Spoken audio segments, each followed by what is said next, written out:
There are many medical devices that need to be reprocessed to make sure they are safe for use next time. A simple example is surgical instruments. They need to be cleaned and re-sterilized before they can be used to operate on another patient. Now, there are other devices that may simply need to be just decontaminated or disinfected. Cleaning, decontamination, disinfection, sterilization, these are terms used to define the level of protection that we can achieve after reprocessing. It's necessary to define them clearly to make sure we understand what the requirements are. If you are wondering about these questions, you are not alone. These terms can be very confusing. Hello and welcome. I'm Naveen Agarwal, and I help medical companies build safe products through a quality management system that is not just compliant, but also focused on the needs of patients and doctors. So call me or email me with your questions and let me know how I can help you. This video is one of the videos out of a series that I have made to talk about common terms used in our industry.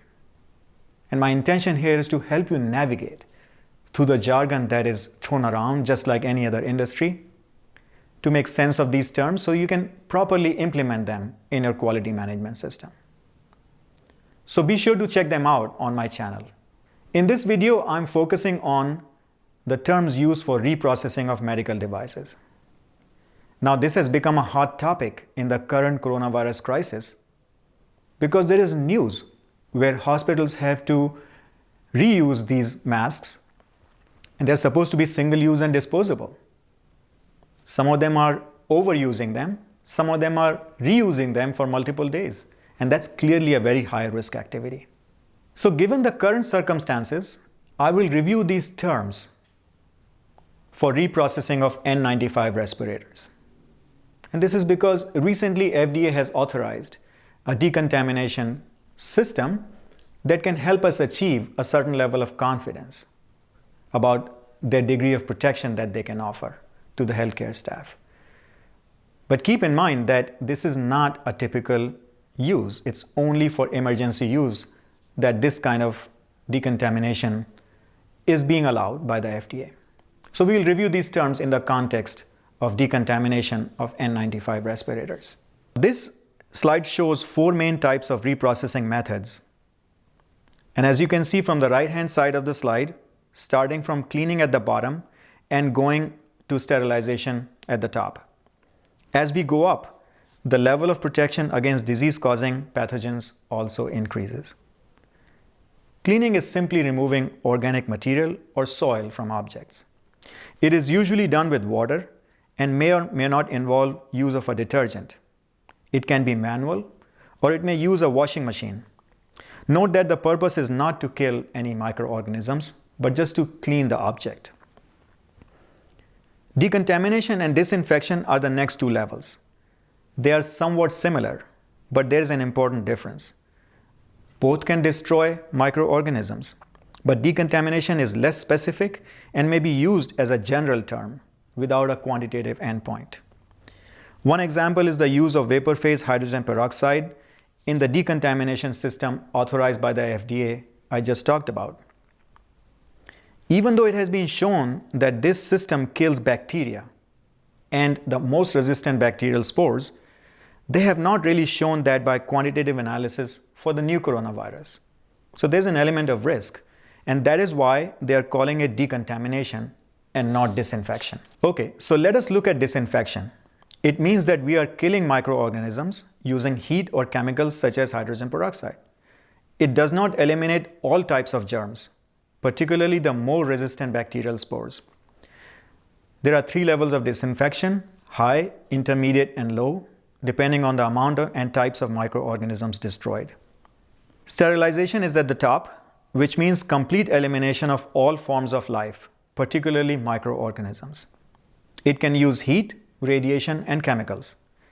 The level of sterilization is characterized by the sterility assurance level, for example, 6 log reduction or 9 log reduction, and so forth. It means that the final concentration of a specific microorganism has been reduced by 6 or 9 orders of magnitude compared to the initial concentration. FDA requires manufacturers of reusable medical devices to clearly define the reprocessing steps, method, requirements, validation, labeling. So it's important for us to look at one of the guidances that they have provided. In this guidance, you can find details of the design requirements, including human factors considerations, method validation requirements, and requirements for labeling and instructions to users. As an example, if you are only decontaminating, then you need to define the level of decontamination. Is it high, medium, or low? It also contains details of the documentation requirement for FDA approval. You can download it from the FDA's website. So in conclusion, when medical devices are reused, they need to be reprocessed to make sure they provide the desired and expected level of protection. And it could be as simple as cleaning, or it could be decontamination, disinfection, or sterilization, depending upon their intended use.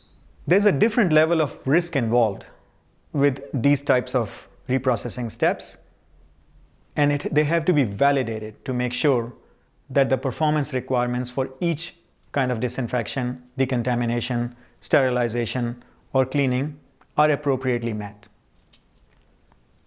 So I encourage you to download FDA's guidance from their website and look at it in detail so that you can prepare your quality management system. Thank you again for your interest and attention. If you like this video, please subscribe to my channel. Visit my website www.exceedqm.com to learn more about this topic.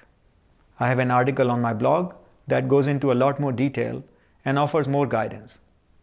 You can also sign up for my monthly newsletter. It takes only 15 minutes to stay current with the industry news, regulatory developments, and insights I offer based on my experience.